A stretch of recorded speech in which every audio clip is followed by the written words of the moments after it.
Report Qaiser Khan federal B industrial area میں مبینہ منشیات فروشی کی شکایات، شہریوں کا اعلی حکام سے نوٹس لینے کا مطالبہ۔ کراچی تھانہ فیڈرل بی انڈسٹریل ایریا ضلع سینٹرل کی حدود میں شفیق موڑ سے سہراب گوٹ کی جانب جانے والی سڑک پر واقع ایک نئے پیٹرول پمپ کے قریب مبینہ طور پر منشیات فروشی کی سرگرمیوں کی شکایات سامنے آئی ہیں۔ علاقہ مکینوں کے مطابق پیٹرول پمپ سے الٹے ہاتھ اندر واقع کاری ٹی بی کے مقام پر شان نامی شخص اور اس کی اہلیہ مبینہ طور پر بھنگ اور دیگر منشیات کی فروخت میں ملوث ہیں، تاہم ان الزامات کی سرکاری سطح پر تصدیق نہیں ہوئی۔ مقامی افراد کا کہنا ہے مذکورہ شخص کو ماضی میں بھی متعدد مرتبہ گرفتار کیے جانے کی اطلاعات رہی ہیں، لیکن ان کے بقول کچھ عرصہ بعد مبینہ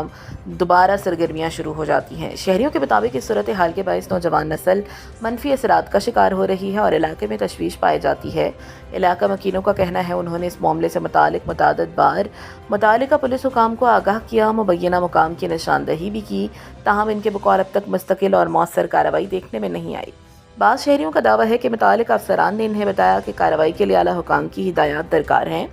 شہریوں نے I G Sindh, additional I G Karachi, D I G west اور ایس ایس پی سینٹرل سے مطالبہ کیا ہے کہ معاملے کا فوری نوٹس لیا جائے، الزامات کی شفاف اور غیر جانبدارانہ تحقیقات کرائی جائیں اور اگر الزامات درست ثابت ہوں تو ذمہ دار افراد کے خلاف قانون کے مطابق سخت کارروائی عمل میں لائی جائے تاکہ علاقے کو منشیات جیسی لعنت سے پاک کیا جا سکے۔